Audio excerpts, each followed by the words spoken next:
Hello, I'm Matt Williamson at Williamson NFL. How's it going? Hope everyone had a great weekend. I'm recording this on Sunday. Kind of an odd week. We got 4th of July at the end of the week, but I should be able to get you 5 podcasts this week either way. So Dale and I do this every year on the drive, and we'll probably do it again, and I'll probably do it again. But we list the most important Steelers.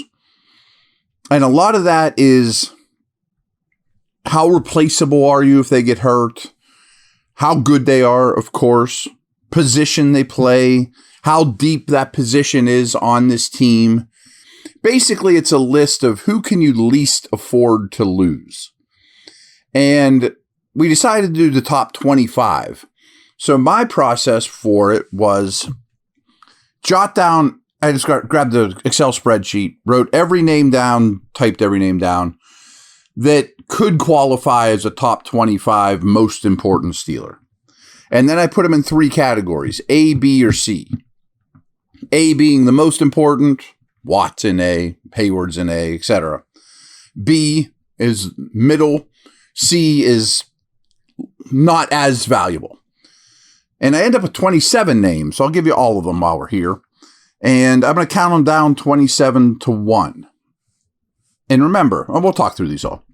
So the kind of the honorable mentions were Johnston, the punter. And my thoughts are, Waitman was great last year, but if, let's say you happen to lose Johnston in week 2 and Waitman's punting for the Raiders, well, he'd be really hard to replace. And chances are you would not find someone as good as Waitman. So Johnston was a valuable player. You could get a punter. You're going to have a punter, but it would be a step down. Mason Rudolph was 26. Now, hopefully he never plays a snap and Aaron Rodgers wins MVPs, but he's your backup quarterback and he's a good one. So he has value. I had Austin at 25, Calvin Austin. Dale fought with me. I switched this a little since we did it originally. Dale had Austin much higher. I understood that because they're so thin at wide receiver, and obviously Austin wouldn't be super valuable, but he'd still be in this neighborhood if they added another receiver, a true number 2. So there is an argument that he should be higher because if you lost him, you're really counting on Woods or Wilson or somebody like that. But I also think then you sign Amari Cooper, and part of the problem with this exercise is it'd be different if you lost him now. It goes back to the Johnston conversation. Than if you lost him in week 10 and Amari Cooper's already signed, or you know what I mean? So there is a little bit of gray area with that of when would you lose these guys? How valuable are they right now? That type of thing. I have Darnell Washington at 24. I think people underestimate just how difficult he is to play against. And especially, it's a minor detail, but you already lost a tight end. Washington's going to play a ton of snaps. Washington and Austin couldn't be any more different, but you could make an argument who's more valuable than the other, Austin or Washington. Who would you rather lose for the year right now? I slightly chose Austin. 23 is Elliott, a very good football player. People might be like, man, it's really low. Well, this team has a lot of names. To be honest with you, that was something I came across is half the roster here are pretty quality names and even left some names off that are pretty important. But anyways, Elliott, we know what he is. Really good football player, quality. They just gave him money. I was very much in favor of that. Great. But if you lost him, you have Thornhill and Minka, and you could probably pick up a strong safety off the waivers at any point. That's an NFL player, at least. See what I'm saying?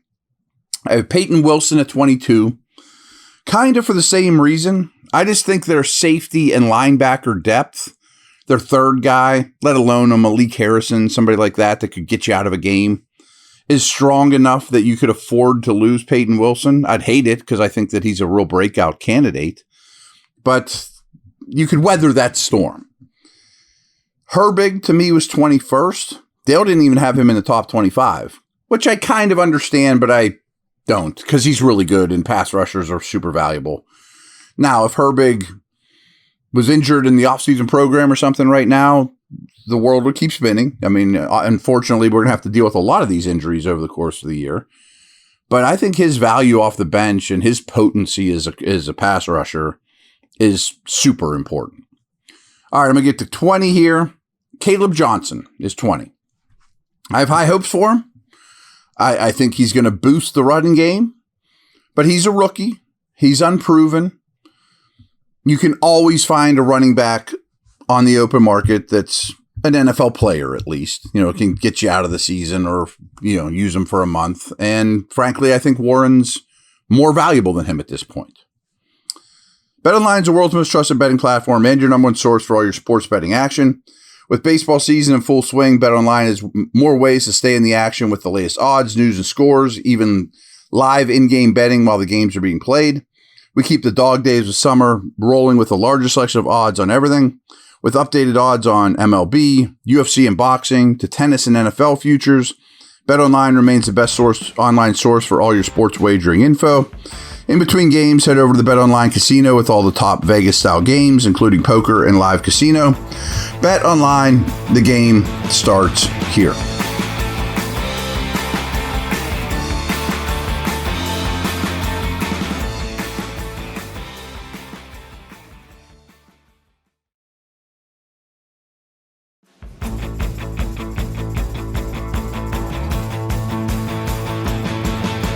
Let's keep this rolling. Patrick Queen is 19 for me. Again, good player. Expecting more from him this year.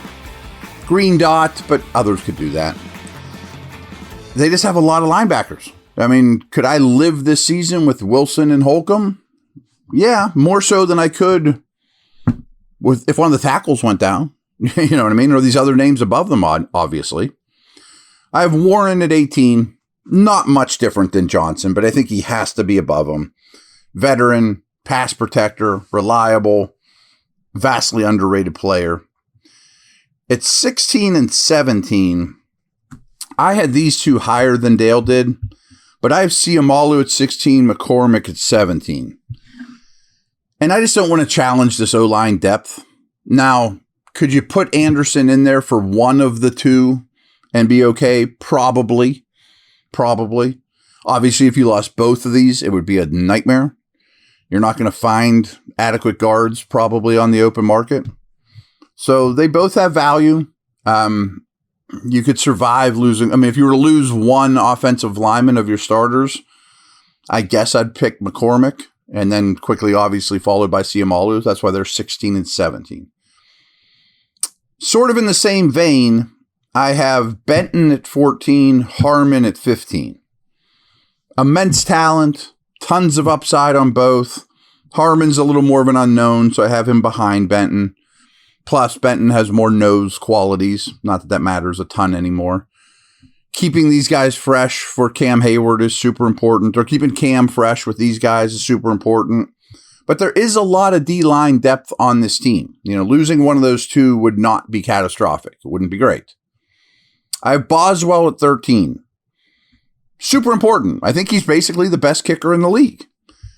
But you could find a kicker on the open market. It would be a massive downgrade.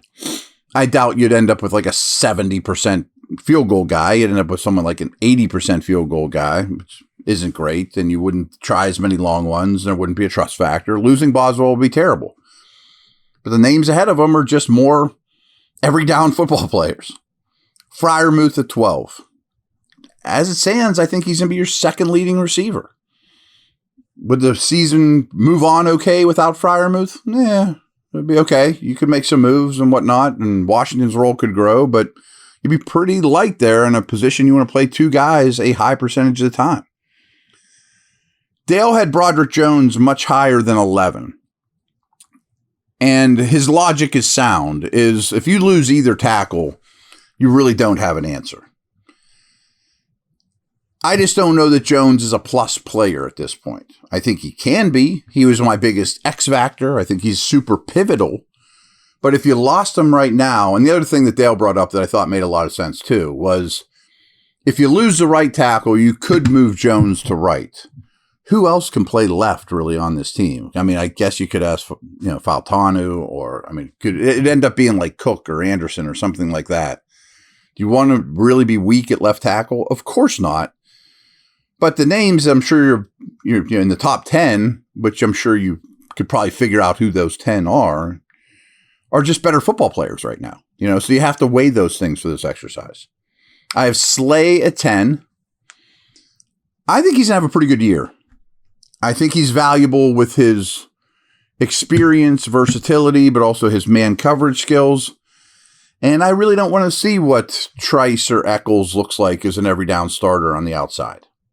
Highsmith at 9, which he's probably even a better football player than that. But if it was a combination of Sawyer and Herbig instead of Highsmith, you'd be okay, So it would be terrible to lose him, but it would be, you're not in bad shape at that position. I have Frazier at 8. I think McCollum's an okay 2, but I also think Frazier's like the third best center in the league. That would be terrible to lose him. From this point on, it's pretty brutal. I have Faltanu at 7. I expect him to be really good. So, not to mention, what if you were to lose him 2 years in a row? Where does that leave his career? It could start spiraling. So I think he's super important. Minka at 6. Maybe he could be lower because Thornhill could do his stuff, or, would you rather lose Frazier for the year or Minka for the year? I can understand both sides of that. But I know Minka's a star. I know that he is a force multiplier in terms of making those around him better.